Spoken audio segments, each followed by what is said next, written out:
Miguel Arrobas, 50 anos, quase 51 anos, nadador olímpico, pai de 7 filhos, atual presidente da Federação Portuguesa de Natação, e o resto vamos saber na nossa conversa.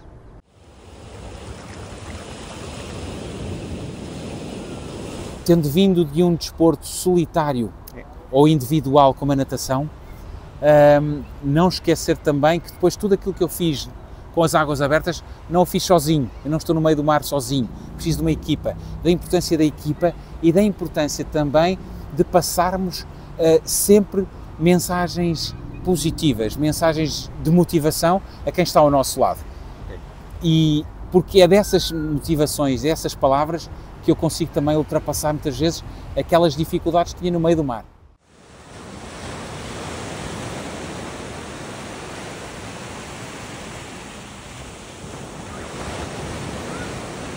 Foi a experiência da vida, foi a competição que, no fundo, eu vinha a sonhar desde que fiz mais ou menos 10 anos, quando estava a ver os Jogos Olímpicos de 1984 em Los Angeles. E sonhei para mim próprio que um dia queria chegar aos Jogos Olímpicos. E, portanto, batalhei muito para isso, trabalhei muito, treinei muito, naquela idade difícil, que é a idade da adolescência, da juventude e adolescência, mas com a concretização desse sonho.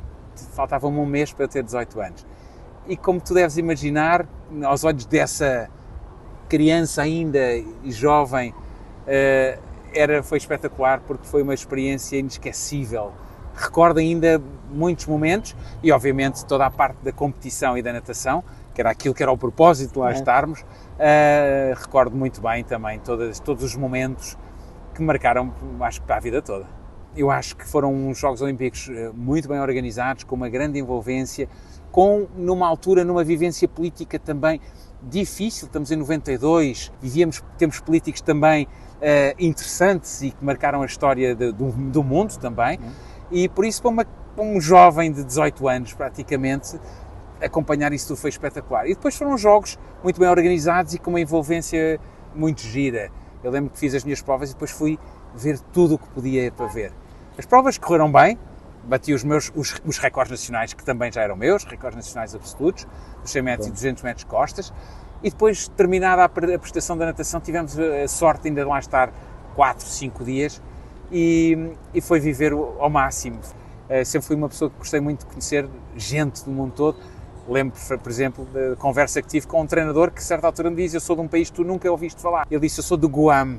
E disse: bom, de facto, Guam não sei onde fica. Quando tu quiseres, vai lá, porque eu sou o único treinador de natação e só há um clube de natação. Portanto, encontras-me facilmente. Olha, fantástico. No partilhei contigo, mas tu estavas a nadar e eu estava de voluntário. Estava a acompanhar a televisão da Noruega. Estivemos no mesmo sítio e com muitas das mesmas vivências na mesma altura. Um pouco diferente. Está bem? Com espíritos competitivos e na nossa cabeça perspectivas diferentes. Mas não deixámos de facto de viver aquele momento, esses momentos.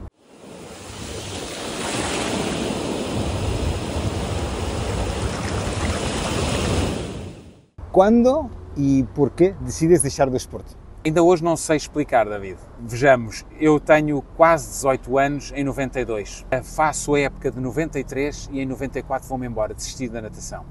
Eu dei desculpa, que foi uma coisa de facto que aconteceu, tive problemas de ouvidos, obrigaram-me a parar, mas eu a essa altura achei que já não conseguia mais.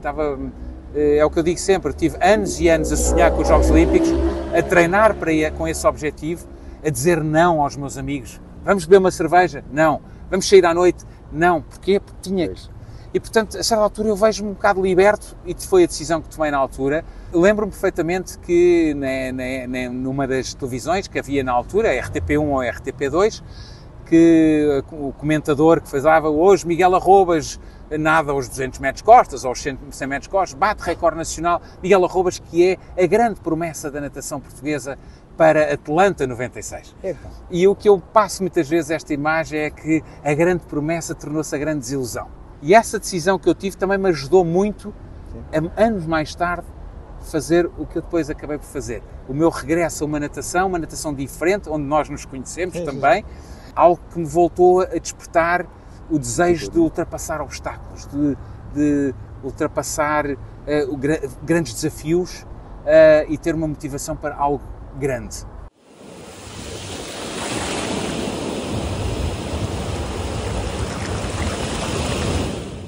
E depois desta existência tua, o que é que fizeste? Olha, foi um percurso a tentar perceber o que é que eu queria. Pois. Ou seja, eu deixo a natação, vou para o polo aquático, joguei em 2 clubes, o Eiras e o Belenenses. O polo aquático tem aqui umas condicionantes, que é treinar a altas horas da noite.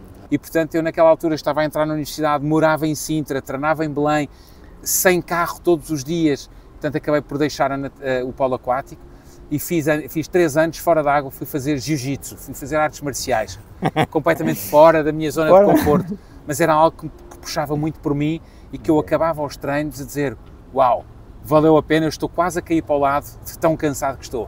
E é isso que era, eu sempre treinei muito, puxar, né? E quando dedicava-me a 100% nos treinos. E portanto vi ali algo também fora d'água, noutra perspectiva diferente, mas algo que se equiparava àquele dar tudo no treino. Okay. Mas depois, obviamente, que um dia inscrevo-me no Health Club, sem qualquer objetivo. Vi máquinas fantásticas, as passadeiras, as saunas, os banhos turcos, uau, mas fui sem qualquer objetivo. Eu entrei quando o personal trainer me perguntou o que é que eu vou lá fazer, se queria ganhar peso, ganhar músculo, perder músculo, o que fosse, eu não sabia o que é que queria. Eu só acho piada a estas coisas, vou andar por aí. Ok, ele viu que eu não seria um bom cliente, então foi-se embora. E eu tive 9 meses inscrito num Health Club, portanto não fiz rigorosamente nada. E isso deu-me o clique para um dia dizer assim, mas espera, eu quero é voltar a nadar. Okay, bom. Eu quero voltar a nadar, mas já não estou a pensar tanto em voltar a nadar na piscina, o que é que eu posso fazer? E eis que vem as águas abertas. Também sonhei alto, quando um dia sonhei ir aos Jogos Olímpicos, também aqui comecei a sonhar alto, depois de uma prova de águas abertas que fiz no Algarve, e ganhei 15 minutos ou 20 minutos a nadar, e eu disse, eu quero mais disto. E portanto o sonho logo aí foi, vou fazer o Canal da Mancha. Foram 33 km em linha reta, eu fiz 41, porque é impossível ir em linha reta, atendendo às condicionantes das correntes e tudo. Pronto, e eu lembro-me que a minha família tinha já umas t-shirts preparadas a dizer Canal da Mancha e uma coisa a dizer, está feito o Canal da Mancha agora podes descansar. Eu disse, não, para o ano já tenho o Estreito de Gibraltar. E depois fiz a volta à ilha de Manhattan e depois fiz Madeira deserta, Porto Santo para a Madeira, várias ilhas dos Açores, dei a volta à Ilha do Corvo, que é a primeira vez que se deu uma volta a uma ilha grande em Portugal. E é algo que eu de facto despertei de novo aquele gosto enorme que tinha por nadar, que eu ainda hoje mantenho, e de alguma forma me fez ultrapassar aquela minha desistência de 94, lembrar-me que eu ainda posso dar muito. E mais ou menos em 2003, 2004 eu decido dar uma segunda hipótese ao Miguel Arrobas, que um dia desistiu e agora não pode desistir. Eu acho que não vamos nadar juntos hoje. Não. Ai, vamos, porque agora convidaste-me para vir aqui e agora só saímos daqui os dois molhados.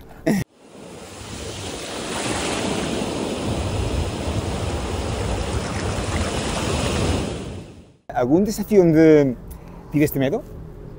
Onde realmente não, foi... Não, nunca tive medo, porque uma pessoa não pode pensar no medo que posso ter. Obviamente, se eu estivesse, sei lá, no meio do mar, entre o Porto Santo e a Madeira, sozinho, ou entre a Ilha do Corvo e a Ilha das Flores, por exemplo, se calhar tinha medo. Eu tenho um barco de apoio, tenho uma equipa que está constantemente também a puxar por mim e a dizer que eu vou na trajetória certa, apesar de eu às vezes, um nadador não tem a mesma visibilidade e a mesma percepção e, portanto, apesar de achar que podia estar um bocadinho fora, a verdade é que tenho sempre este feedback positivo de uma equipa que puxa por nós e fazemos parte. Eu estou sozinho a nadar, mas faço parte de uma equipa e só em equipa é que conseguimos chegar ao último, àquele objetivo de chegar à outra ilha, dar uma volta e chegar ao ponto de partida. Tenho várias histórias, podíamos estar aqui horas e horas a falar de histórias. Lembro-me que no Estreito de Gibraltar, quando cheguei era uma loja, uma empresa daquelas de whale watching, e tinham várias fotografias com orcas. Não te preocupes. E eu disse, mas porquê? Elas estão aqui? Sim, mas não é nesta época. Ok. E entretanto eu vou a meio do estreito, com Marrocos à frente e Espanha lá atrás, Tarifa, e eu olho para o lado onde tinha sempre o meu barco de apoio semi-rígido, tinha a minha mulher, a Mariana, neste caso tinha o Pedro Brandão, creio que não estava o meu irmão, que também me acompanhou em várias vezes, mas...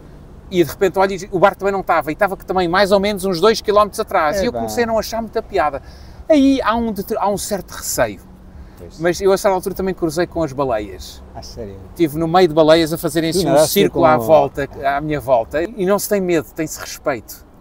e o respeito é uma coisa fantástica, ainda por cima quando estamos num meio que não é o nosso, onde nos sentimos bem, e é um meio que, de facto, eu amo o mar, amo a natureza, e o mar é uma coisa, para mim, inspirador, e, portanto, obviamente que deixa-me ir com as baleias ali, não lhes toquei, podia ter tocado, poderia ter tocado, mas achei que era melhor também, vamos com calma.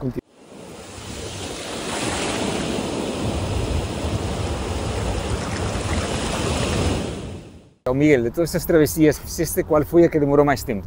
Porto Santo para a Madeira, foram 12 horas e 14 minutos, foi desde o nascer do sol ao pôr do sol.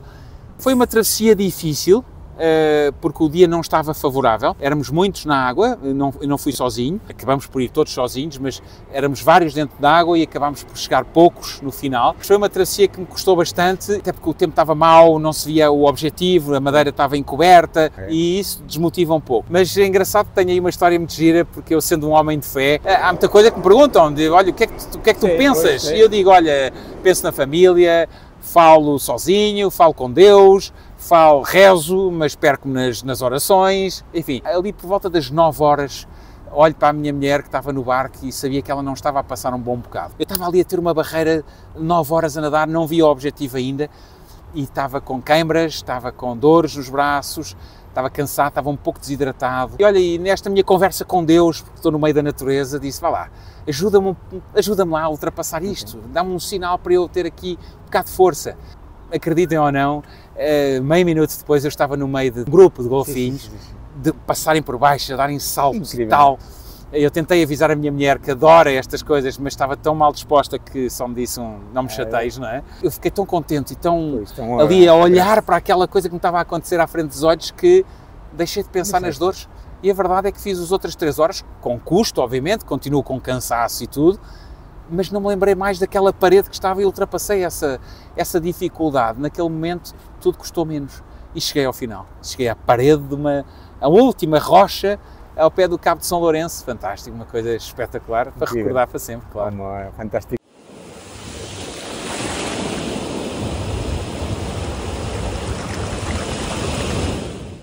Outra curiosidade, não é? Deixas o desporto, não é? E vais para a política. Sim, eu andava na política desde novo, eu inscrevi-me numa daquelas juventudes partidárias, não gostei na altura, lembro-me que achei que não era bem para mim e acabei por estar afastado, até que um dia me convidam para ser candidato a vereador numa Câmara Municipal. Porquê? Atleta olímpico do Conselho, organizava umas provas de águas abertas, conhecia muita gente, vivia ali a minha vida toda até casar, portanto convidaram-me. Sendo candidato, não fui eleito. Acabei por ficar como diretor municipal, 8 anos, e chefe de gabinete também do Presidente da Câmara. Ganhei ali um gosto pela política, no fundo, de tentarmos fazer o melhor para aquela população, que nos permite, de facto, ajudar, ver quem ajudamos e de que forma ajudamos. Foi uma experiência interessante, uma experiência que culmina depois com algo que eu nunca pensei chegar. Eis que há eleições autárquicas, eu já não concorria e tinha estado numa lista para a Assembleia da República, num daqueles lugares para encher. E eis que as estrelas se alinharam, que eu chego a deputado da Assembleia da República. Uma experiência completamente diferente, não é? Sair completamente fora da zona de conforto, algo que nunca pensei ou sonhei, mas foi algo que me deu também aqui um certo traquejo, uma certa forma de lidar e de olhar para o mundo, e se calhar de ver determinadas coisas de outras formas. Acaba com o chumbo de um orçamento de Estado e, portanto, ao cair o orçamento de Estado não ser aprovado, a Assembleia da República cai nas novas eleições, e onde eu já não estive, e portanto, valeu por aqueles 6 meses, como tive como deputado, com muito trabalho.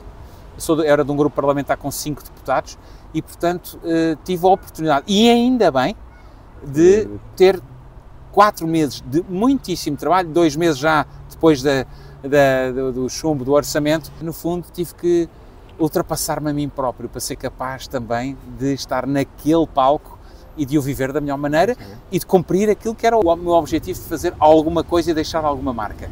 Se calhar não houve tempo para grandes marcas, mas foi um tempo que também deixou aqui umas boas recordações.